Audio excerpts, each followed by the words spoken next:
Good afternoon and welcome to Nutmeg Sports here on the HAN Network. I am Kevin Coleman and I'm joined in studio today by Mike Suppy. Mike, welcome to the show. It's been a while since you've been in the studio. How you been? Pretty good. I mean, it's better to be here than be over the phone like yesterday. We had a little technical situation. We did. So we're glad to see you in person so the viewers at home can actually put a name to the face there. They can drink this all in. Drink it all in. We start the show today by previewing some boys soccer. And Mike, you've been so good this year about covering soccer. We really have seen a lot of good playing on the boys' side and the girls' side. Yeah, I mean, it's my favorite sport as a writer to cover. I enjoy the games, boys and girls, and I try to get out to as many as I can and see as many teams as I can. Well, today we start the show here by bringing in the head coach of the Danbury Hatters boys soccer team, Anthony Howard, who have advanced to the state finals in Class L against Farmington. That game will be on Saturday. Coach, welcome to the show and congratulations on advancing to the final. How does it feel? Feels great, guys. Thanks for having me. Yeah, it's been a great ride. I've had a couple of days to kind of let it sink in and enjoy the feeling of finally making a final, and now it's back to work, back on the field this afternoon and try and get our heads on the game for the weekend. Describe what your emotions were like after that final whistle sounded in that semifinal game against Shelton, knowing you're taking this team to the state final for the first time since 1998.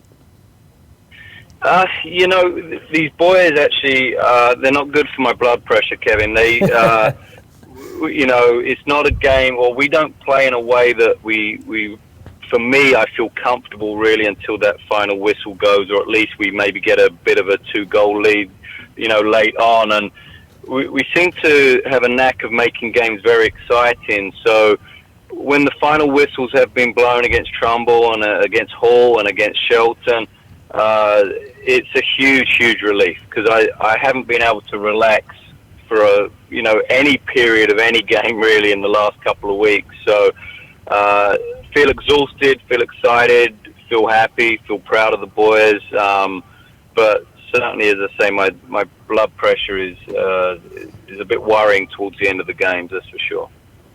Coach, blood pressure aside, do you feel like your team is better in those kind of frenetic, high-octane style games where it's a little more wide open and it's not a team parking the bus to play for a 1-0 win? Do you feel like you guys are more that plays to your strengths to play a wide-open game?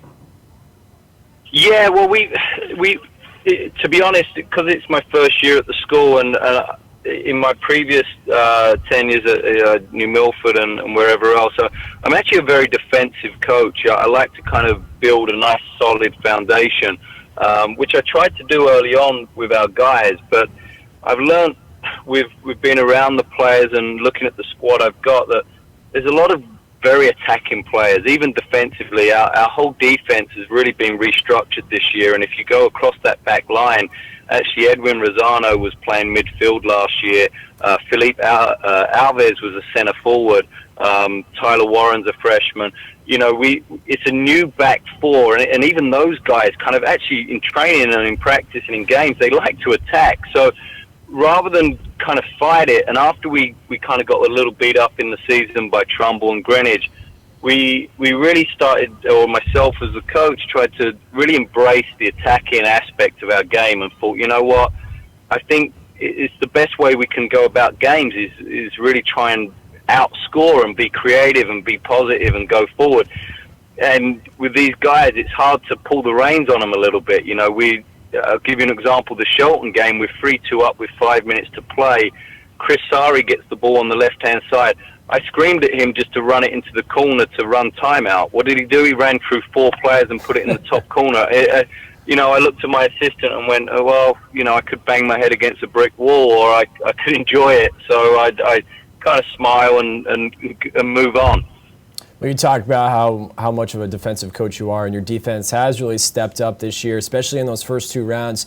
You go back in that first round, you beat Fairfield Ludlow in a rematch. That game's at home. You beat them 3-1. Then you move on to the second round. You're playing the number 6 seed Hall. You beat them 2-1. Talk about those first 2 round matchups. Yeah, well, going into Ludlow was difficult, and I suppose it's the same feeling that Trumbull had maybe against us. You know, it's third time that you see each other, and it was actually the third time in 4 games for us, third time in 3 games for them. So there was really no secrets, you know, building up to the game.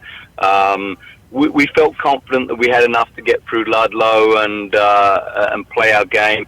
Fortunately, we did, but it was still that, you know, Kevin O'Hara does a great job at Ludlow, and his team's always very well prepared. So we knew that was going to be a fight. And then really going to Hull was a breath of fresh air, because it was against just a new team, and that was good for us. We needed that. We needed to go to a team that didn't know as much about us, and we didn't know as much about them. And they had a lot of technical players. They were very strong. They were big. They were technical. I think, you know, just the intensity in which we play at was maybe a little bit too much for them, or maybe a little bit of a surprise for Hull. And speaking to their coach afterwards, you know, he was quite impressed about the intensity in which we play, which really is a credit to the league that we're in, because I kind of said to him, I said, well, we've been playing or had to play at that intensity for 16, 17 games just to be competitive. So they were two tough matchups to start with, no question. And in all honesty, there's never an easy game in the States. So, but certainly they were 2 very good games. You know, Coach, you saw a CCC side in Hall that, you know, plays in a strong league, much like your opponent in the final, Farmington. I mean, do you know much about, you know, the Farmington squad, what they're going to bring to the table on Saturday, and the style that they're going to come at you guys with? Yeah, well, you know, first of all, you see from their results, they obviously don't concede many goals, which is amazing. I mean, you look at their defensive record, that's phenomenal. I mean, I think they've conceded 3, maybe 4 goals all year, including postseason, and that's incredible right there. So, you know, obviously defensively they're very strong.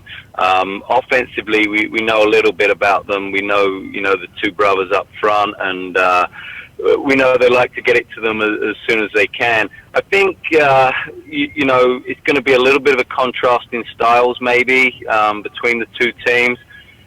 In all honesty, for our preparation, we don't concern ourselves too much, or I try not to concern our players too much about the opposition. We need to focus so much on our own game and what we do well ourselves that I don't like to detract from that. I don't like the guys to think too much about the opposition.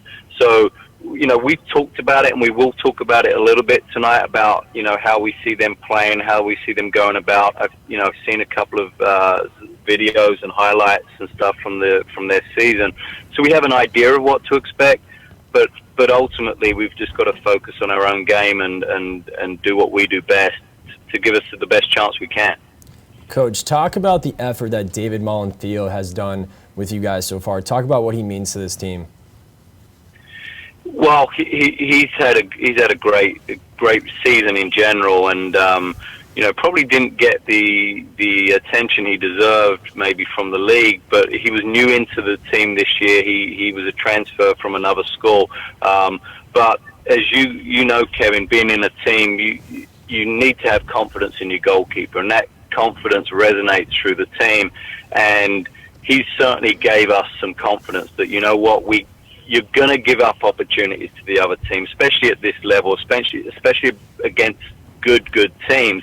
So knowing that Dave is probably likely to get you off the hook a couple of times a game gives you guys that confidence, gives us that confidence that we can still continue to press forward and play an open game, an attacking game, because we're always going to give up chances. That's the nature of the way we play, and you can't play as attacking as we do without some consequences down the other end.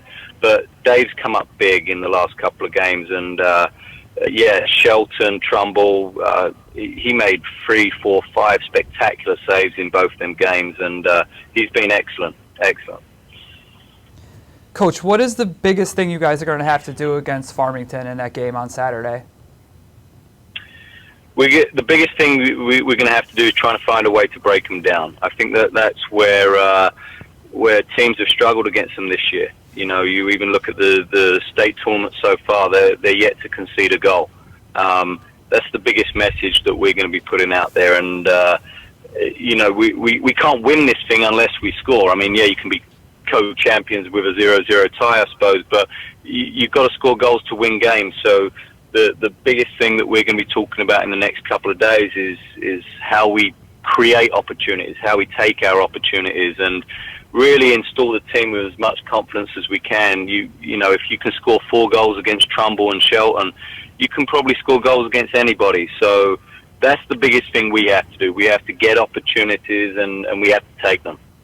Coach, talk about what these next couple of days of training are going to be like. You mentioned off-air how yesterday was sort of a light day. Talk about what today's training and tomorrow's training are going to be like in preparation for the final on Saturday. Yeah. Yesterday we literally just let off a bit of steam. I had a number of guys getting patched up and still getting patched up in the trainer's room as we speak, and really just let them kind of enjoy yesterday, get together again. But now we've got 2 days. So what I tend to do is I tend to focus one day on the attacking objectives, which will be today. We're gonna talk about how we're gonna go about the game attacking, and then tomorrow will really be a flip of that. We'll talk about how we're going to approach the game defensively, and then really just go over some ugly stuff, how we deal with things in the box, some set pieces, some corners, dealing with that side of the game. But that's after the semi-final the other night, that's the game plan. That's what I said to the other coaches that we'd be doing for these 3 days. And hopefully it's enough, but really it's just getting the guys in a good frame of mind offensively and defensively. All right, Coach, thank you so much for taking the time to come on and chat with us. On behalf of everyone here at the HAN Network, we want to wish you and your team the best of luck on Saturday. I appreciate it, guys. Thank you so much.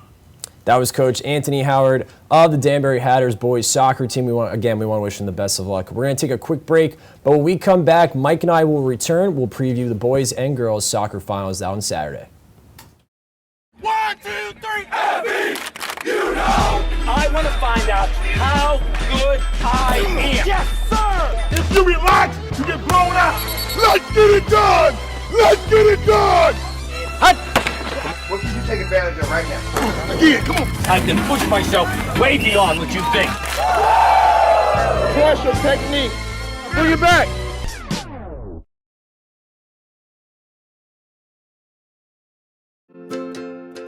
Connecticut is coming back to hometown banking.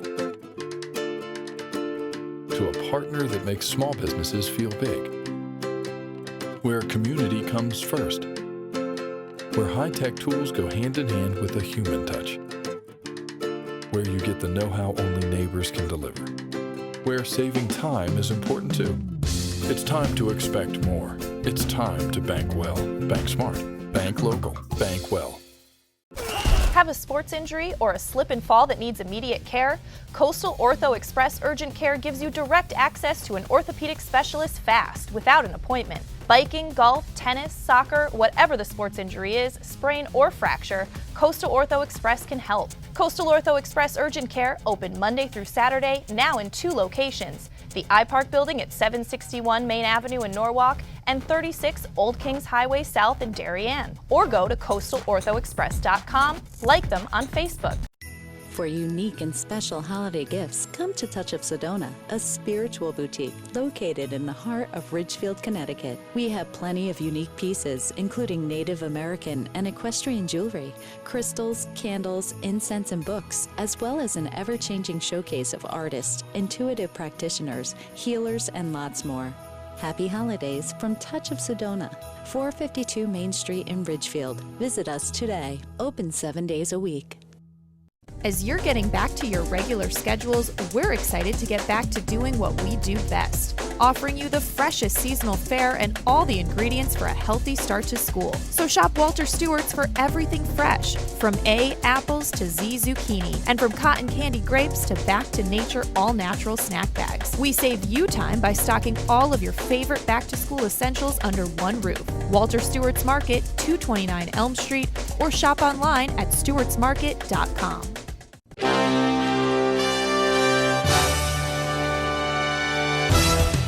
Give your day a jumpstart with the latest news, sports, weather, and more on Coffee Break, live on the HAN Network, weekdays at 11 a.m.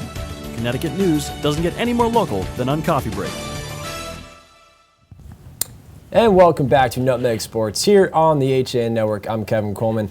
That's Mike Suppy over there. We've had a great soccer season for the boys and girls side, and finally it's coming down to the conclusion as Saturday we will see the final for the boys and girls on the boys side. As we just mentioned, if you were previously watching, we had the head coach of the Danbury Hatters on, Anthony Howard. Again, thank you to Coach Howard for coming on. It will be Danbury Hatters taking on number 4 seed Farmington and the boys side. And the girls side, it's going to be Richfield Tigers taking on the number 1 seed Glastonbury. And Mike, we talk about these two games, and I think the fans are going to get their money's worth. Yeah, I mean, anytime Danbury is in the game, it's going to be an exciting game. I mean, they've impressed me every game I've seen them. They have a Farmington team that is one of the stronger programs in the state, that has a longtime coach, and Steve Waters is one of the 2 coaches in the state who have won 500 games.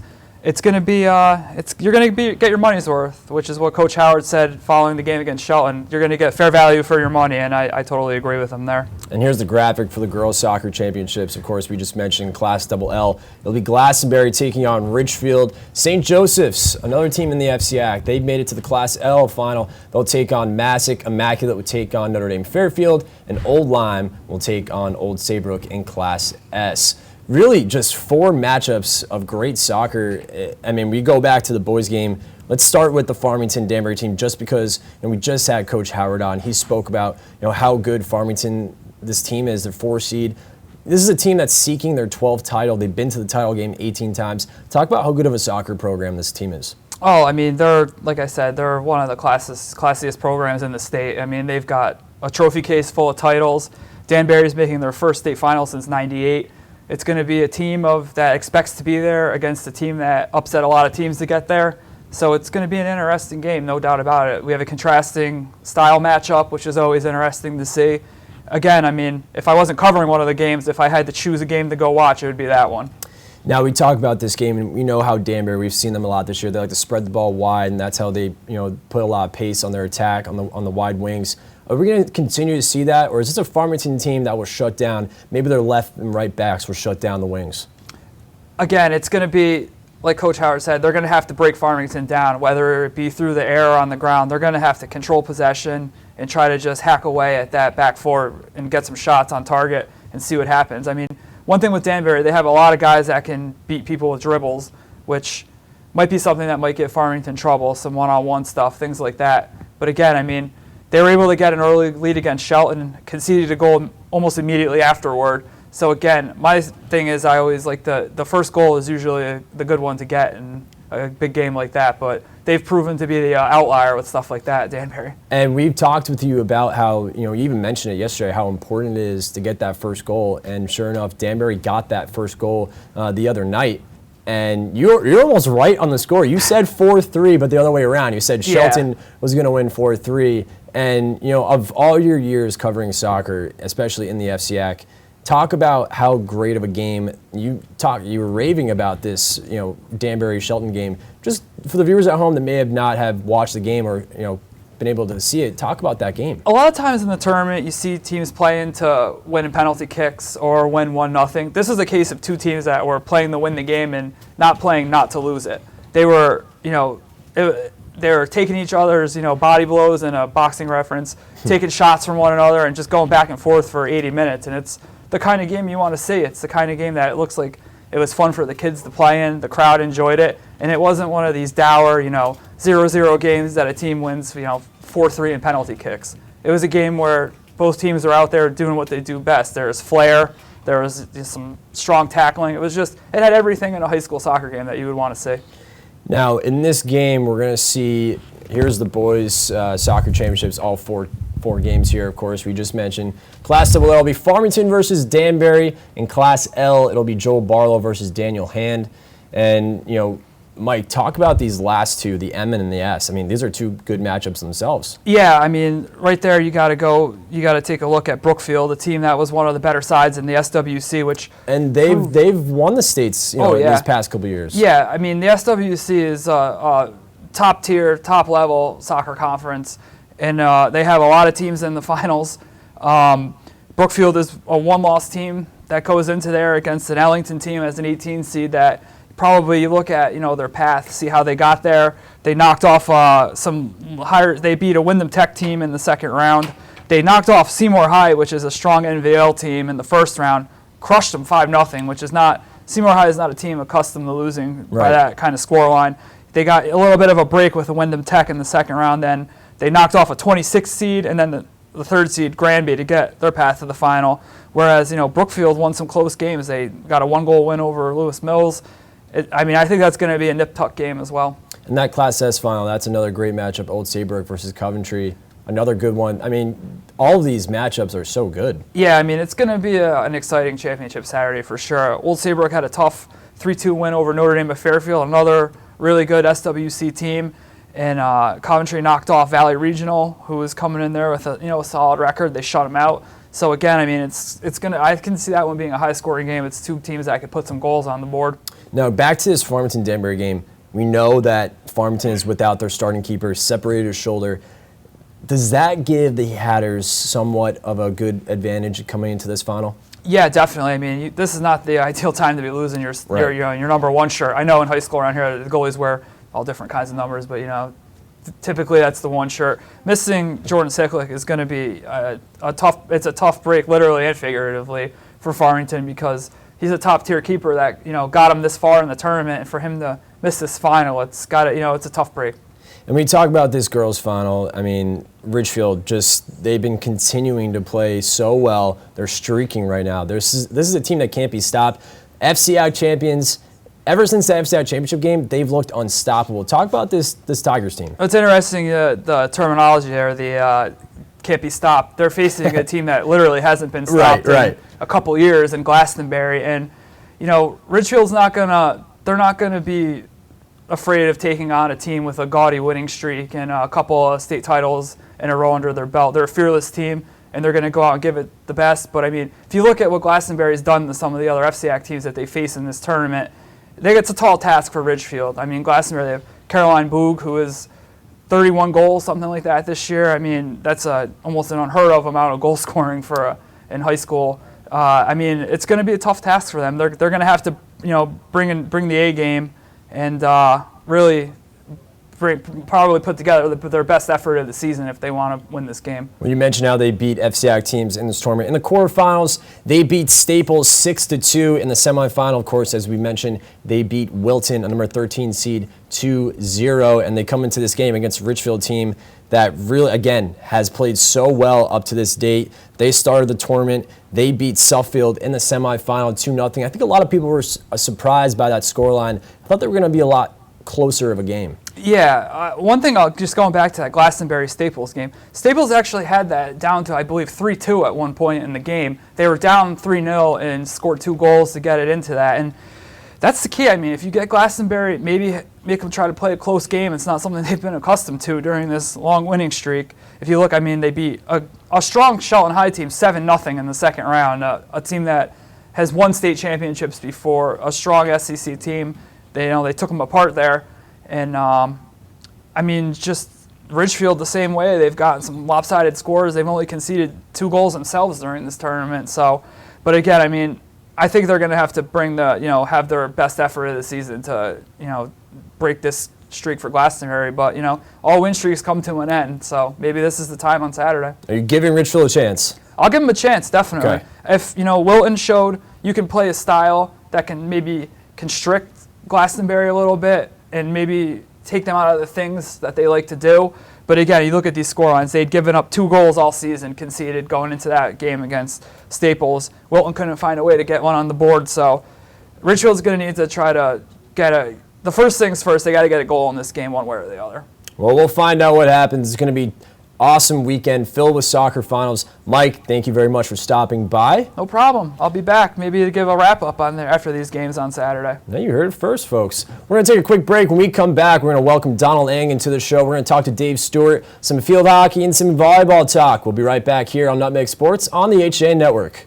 At Hoyt Livery, our goal is to always... Tim, what are you doing? We're filming a commercial. I'm checking out the new Hoyt on the Go app.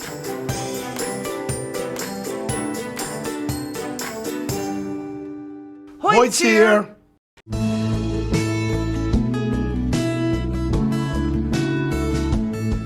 This is now 44 years I've been in this business. Digital came along. After I was in business for about 6 years, I had to totally reinvent the business. So I had to make a tremendous investment in my business. And Milford Bank was there for me. I don't really just consider Milford Bank a bank. I consider them a trusted partner in my business. My name is Jim Wilson, owner of Milford Photo. I choose to bank with Milford Bank.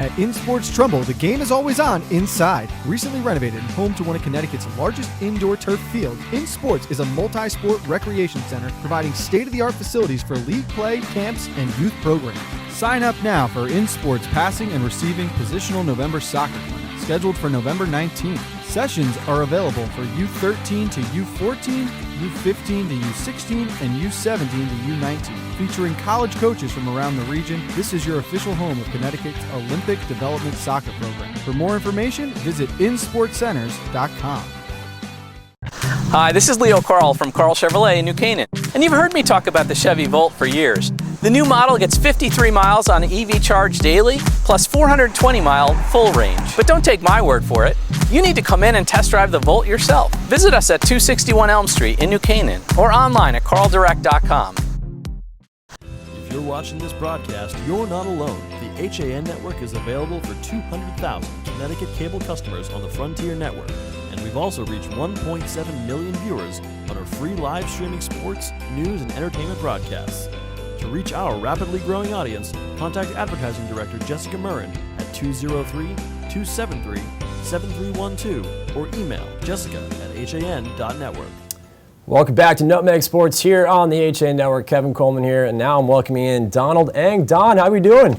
Doing great. Looking forward to some championship sporting events this weekend, including, as we said, my favorite fall sport, the volleyball. There you go. We got big volleyball finals, and we also have field hockey. At this time, I'd like to welcome in Dave Stewart. He's on the phone. Thanks, Dave, for coming in for a few minutes. Hey, glad to be here. And big time of the year, you know. It's a great time of the year. We just had a soccer preview of the last block, and now we're going to talk about field hockey and volleyball. Let's talk about those New Canaan Rams. They make it to the final against Massac. That was awesome. Thank you. Yeah, they're doing all right in Class M here. Same as last year. They had a great run last year to win the championship, first one since 2003, and they've looked really good defensively. They've looked great the last three games. They 3 shutouts in the States, 7-0. They've outscored their opponents, and last night Brantford was pretty impressive. Put on like 9 penalty corners in the second half. Really a lot of pressure in that second half, but just couldn't get one in. And do you think New Canaan? Do you like their chances against this number 5 Massac team? Well, the team they're playing, the Guilford, who beat Laurelton Hall in the final or in the semifinals last night. I was more impressed with Laurelton Hall coming in, to be honest, because they played New Canaan last year, and Laurelton Hall looked like Laurelton Hall looked like they were pretty good last year. They held up with New Canaan pretty well, but. They have these teams for the finals. They have 2 common opponents, Cheshire and Brantford. New Canaan tied Cheshire and, of course, beat Brantford, and Guilford lost both of them. So, that if you go by those matchups, and I know you can't really do that all the time, those are going to be it seems to favor New Canaan again. Dave putting down Don's beloved transitive theory of sports scores. Oh, well. Now we move over to Class L really quickly. We look at that all-FCIAC final. It's number 3 Staples Wreckers against number 4 Darien Blue Wave. Quickly, just talk about that game, and what do you like about that matchup? You got to be impressed with Staples. They only one loss, and the one loss was on a controversial penalty stroke in the FCIAC final. And now Staples has never won a state championship, so this would be a first for them. The last time they were in it, just before the tournament started, Muhammad Ali knocked out George Foreman in the Rumble in the Jungle. So it's been a long, long time for Staples to get back to the final. They lost to Simsbury back in 1974. They've outscored their opponents 93-7. Their goalie, Bridget Malloy, is having an outstanding year. And, they played a good Enfield team last night, got 2 goals from a freshman, Kyle Kirby. So, I really like the way they're looking right now. The records just seem to be on a roll. Not that Darien isn't, but I really got to give the edge to Staples in this one. I was about to ask you that. These two teams tied in the regular season. What was, can you tell us a little bit about that game? I believe they tied, and Staples won 2-1 in the FCAC semifinals. So Staples came back and won the next one against Darien. I'm not taking anything away from Darien. Both of these teams are playing really well. Since Darien kind of had this stretch where they started 8-0 at the beginning of the year, and then they had a little bit of a lull in the middle. I think they had 2 ties and a loss in a span of 5 games. But since then, they're 7-1. The only loss is to Staples. Darien's Darien. They've been there before. Mo Minnick has had them as a state champ or co-champ 7 of 8 years before last season. And this is a team that knows how to do it. So they have the experience. And I would think that if Darien has an edge, it might be in that experience. In that we saw Darien do it last year with all their sports teams. The Blue Wave knows how to win. So, that might be where Darien's edge is right now because the records just seem to be on a mission. We're going to switch things over to volleyball right now. We had 2 very exciting semifinals. We had Stanford winning in 3 sets against Amity, and finally in a heartbreaker and high drama semifinal between Richfield and Greenwich. It was Richfield coming out victorious 3-2. It was an exciting 5 sets. This is a Richfield versus Stanford all FCAC state double L final. Talk about this final and who do you like in this game? Of course I picked Stanford to win the FCAC tournament beforehand, which I'm very proud of, by the way. I know you did. You told me that the day of. I remember that. Yeah, they, Stanford is playing really well right now. Obviously Richfield knocking off Greenwich, that's. And coming back from that 2 sets down too is really, really tough. So you got to figure momentum's on their side right now with Ridgefield. But Stanford, I caught the first set of the Stanford Amity game. It was actually at Trumbull High School. Started an hour before the New Canaan Brantford game last night. But Stanford just looked in control and just steady. They came out, they built a big lead, held on to win the first set 25-16. Amity took a lead in the second set, looked like they were rolling. Stanford didn't panic, just came back and won the second set 25-20. Almost made it look easy in that match to win and it's never easy in a state semifinal. I don't care what seed you're playing. They're playing the number 2 seed Amity, who's no pushover, obviously. But I just like the confidence Stanford's playing with. I think they're a deep team. They're a deep team that's playing well. They're coming off an FCAC championship, which has to help ease some of the pressure in the state tournament. You never want to lose, of course, but I'm going to stick with Stanford here. I think Mike Smeriglio's got something special there. That being said, Ridgefield is an excellent team. They're also on a roll right now, knocking off Greenwich like that, coming from behind. I mean, when you're 2 sets down, that's like the Cubs did to the Indians. Time to start warming up the bus. You don't come back from that, and not against a team as good as Greenwich. And they did it. They knocked off McMahon 3-2. So those are great games to win, and this should just be a real a blockbuster game. Dave, I'm going to hold you to that pick. You are very good at making picks, so I'm going to hold you to that. And hey, have fun this weekend covering these games. It's going to be a lot of fun. All right, thank you so much for coming on. Thanks, Kevin. Thanks, Don. All right, Don, one last pick, the volleyball final. Who you got? Well, I was looking at it. Ridgefield beat Stanford, and then they're coming off that roll. I got to go with Dave, though. I think this is Stanford. Stanford it is. All right, Dave. We want to thank Dave Stewart. We want to thank Mike Suppy. We want to thank the Danbury head coach, Anthony Howard, for coming on and spending some time with us. Thank you guys so much for tuning in. For Donald Eng, I'm Kevin Coleman. Tune in next week. We got a lot of coverage for the Turkey Bowl. Darien versus New Canaan next Thursday on Thanksgiving Day. Have a good one.